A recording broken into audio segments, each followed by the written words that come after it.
अभिवादन स्वीकार कीजिए ब्रजेश मिश्रा का और आप देखना शुरू कर चुके हैं द डिबेट। बहनों भाइयों, अयोध्या में राम मंदिर के निर्माण का काम पूरा हो चुका है। ध्वजारोहण या पताका फहराना एक प्रतीक के तौर पर है। ऐलान करने का मकसद ये था कि राम मंदिर का निर्माण अब पूरा हो चुका है। भगवान रामलला अपने मंदिर में स्थापित हो चुके हैं, विराजमान हैं और मंदिर अपनी संपूर्णता, अपनी भव्यता के साथ अब दर्शनार्थियों के लिए सुलभ तौर पर मौजूद है।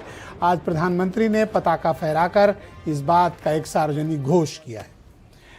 अभी तो कोई चुनाव भी नहीं है, लिहाजा ऐसे मौकों पर इस तरह के आयोजनों का क्या मंतव्य है, इन पर चर्चा होनी चाहिए।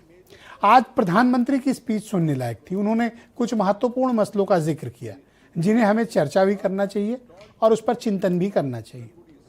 प्रधानमंत्री नरेंद्र मोदी ने कहा कि पिछले 500 वर्षों की जो वेदना थी, यानी बाबर और उसकी सेना ने जब राम मंदिर को ढहाया था और उस पर मस्जिद तामीर की थी, उसके बाद से ये वेदना हिंदू समाज के भीतर रही है, ऐसा वो कहते हैं। और उनका ये कहना था इस महा जो यज्ञ की अग्नि जल रही थी, इसकी संपूर्ण आहूत के साथ आज ये अग्नि अब बंद हुई। प्रधानमंत्री ने जब ये बात कही थी और जब ये मुद्दा उठा था, बहनों भाइयों, 80 के दशक में और 90 के दशक में राम मंदिर के निर्माण का मुद्दा इस देश के सबसे बड़े आंदोलनों में से एक गिना गया। आज़ादी का आंदोलन, आरक्षण का आंदोलन और राम मंदिर का आंदोलन और किसान आंदोलन इस देश में हमेशा एक इतिहास के तौर पर दर्ज है, जिसके बारे में आने वाली नस्लें भी पढ़ेंगी, जानेंगी और समझेंगी। राम मंदिर का निर्माण हो सकता है कि कुछ लोगों के लिए राजनीतिक मुद्दा हो, लेकिन हिंदू समाज के लिए ये उनके गौरव, उनके आराध्य के का प्रतीक स्थल पर तौर है और हिंदुओं के मन में इस मंदिर को लेकर बहुत तरीके की भावनाएं रही हैं। उनका आध्यात्मिक, उनका सामाजिक और उनका धार्मिक लगाव अयोध्या से बहुत रहा है। लिहाजा हिंदुओं में इस बात की मान्यता थी कि अयोध्या में रामलला के स्थल पर एक भव्य मंदिर का निर्माण कराई जाए, जिससे कि उनके आस्था को समृद्धि मिले।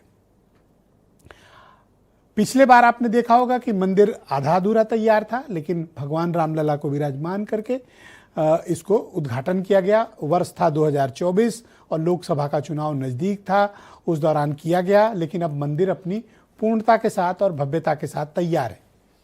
अपोजिशन इस पूरे प्रकरण को राजनीतिक तौर पर देख रहा है और उनका ये मानना है कि ये चुनावी कोशिशें हैं लोगों को लुभाने के लिए, और दरअसल असली मुद्दों से, जो उत्तर प्रदेश में लोगों के असली मसाइल हैं, मुद्दे हैं, उनसे ध्यान भटकाने की कोशिश है। बहन भाइयों, मैं एक और मामला उठाना चाहता हूँ, इस डिबेट में उस पर खुली चर्चा होनी चाहिए।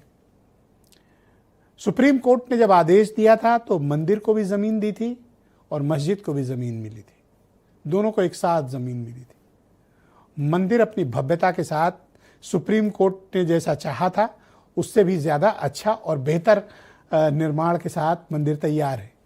लेकिन एक सवाल कौंधता है सबके मन में, और ख़ास तौर पर मुसलमानों के, कि उनकी मस्जिद का क्या हुआ। मस्जिद निर्माण की प्रक्रिया आज तक 1 इंच भी आगे क्यों नहीं बढ़ पाई। जो लोग भी मस्जिद कमेटी में हैं वो क्या कर रहे हैं, और अब तक इस प्रक्रिया का न शुरू होना भी उनकी विलिंगनेस को बताता है कि दरअसल वो मस्जिद तामीर के लिए शायद अभी तैयार नहीं है।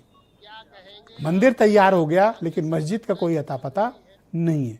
कुछ लोग कहते हैं रोड़े अटकाए जा रहे हैं, लेकिन कभी मस्जिद कमेटी ने कोई बात पब्लिकली सामने नहीं रखी जिससे कि ये पता चले कि आखिर मस्जिद का हुआ क्या। क्योंकि सुप्रीम कोर्ट ने जो आदेश दिया था, अयोध्या में 84 कोस परिक्रमा के बाहर एक मस्जिद के लिए स्थान देने की बात कही थी, और उत्तर प्रदेश की सरकार ने केंद्र सरकार से परामर्श करने के बाद वो ज़मीन भी अलॉट कर दी थी। वो ज़मीन बाबरी मस्जिद कमेटी के पास है, लेकिन वो मस्जिद अब तक तामीर क्यों नहीं हो रही, ये एक बड़ा प्रश्न है और इसकी समीक्षा की जानी चाहिए, इसको जांचा जाना चाहिए और जो उसके जिम्मेदार हैं उनसे पूछा जाना चाहिए कि वो मस्जिद निर्माण में कोई दिलचस्पी क्यों नहीं दिखा रहे हैं। आज चर्चा हम इसी विषय की करेंगे। आप कुछ स्टेटमेंट सुने। आज संपूर्ण भारत, संपूर्ण विश्व राममय है। सदियों के घाव भर रहे हैं।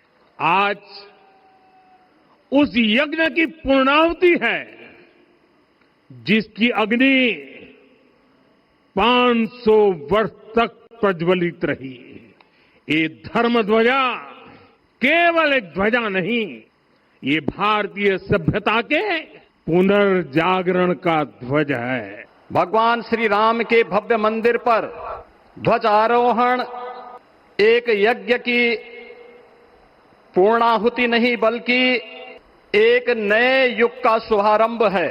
पिछले 500 वर्षों में साम्राज्य बदले, पीढ़ियां बदली, किंतु आस्था अडिग रही, अचल रही।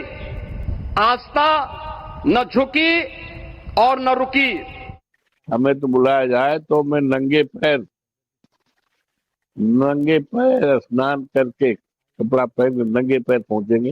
ये प्रभु श्री राम सबके हैं, लेकिन पता नहीं क्यों क्या फीलिंग्स है भाई, क्या विचारधारा भाजपा के लोगों की है, ये तो समाज जानेगा। मोदी जी को ये बताना चाहिए कि उन्होंने शिलान्यास के वक्त श्री रामनाथ कोविंद जी को क्यों नहीं बुलाया था। उन्होंने आज ध्वजारोहण में भी महामहिम राष्ट्रपति श्रीमती द्रौपदी मुर्मू जी को क्यों नहीं बुलाया, और वहाँ के माननीय सांसद जो दलित समाज से हैं, पासी समाज से हैं, अवधेश प्रसाद जी, उनको क्यों नहीं बुलाया। कि आपकी भेदभाव की मानसिकता, भेदभाव की राजनीति आज भी जारी है। तो बहनों भाइयों, आज की इस परिचर्चा को आगे बढ़ाते हैं। मेरे साथ हीरो वाजपेयी, भारतीय जनता पार्टी के प्रवक्ता, मनीष सिंधवी, उत्तर प्रदेश में कांग्रेस कमेटी के प्रवक्ता, कर्नल शरद शरण मेरे साथ मौजूद हैं, समाजवादी पार्टी के प्रवक्ता, अशोक सिन्हा जी जाने माने समाज सेवी हैं और राष्ट्रीय स्वयंसेवक संघ से भी जुड़े रहे हैं। डॉक्टर चंद्रांशु जी महाराज हमारे साथ अयोध्या से जुड़ेंगे, बहुत ही जाने माने कथावाचक, और वीरेंद्र सिंह जी हमारे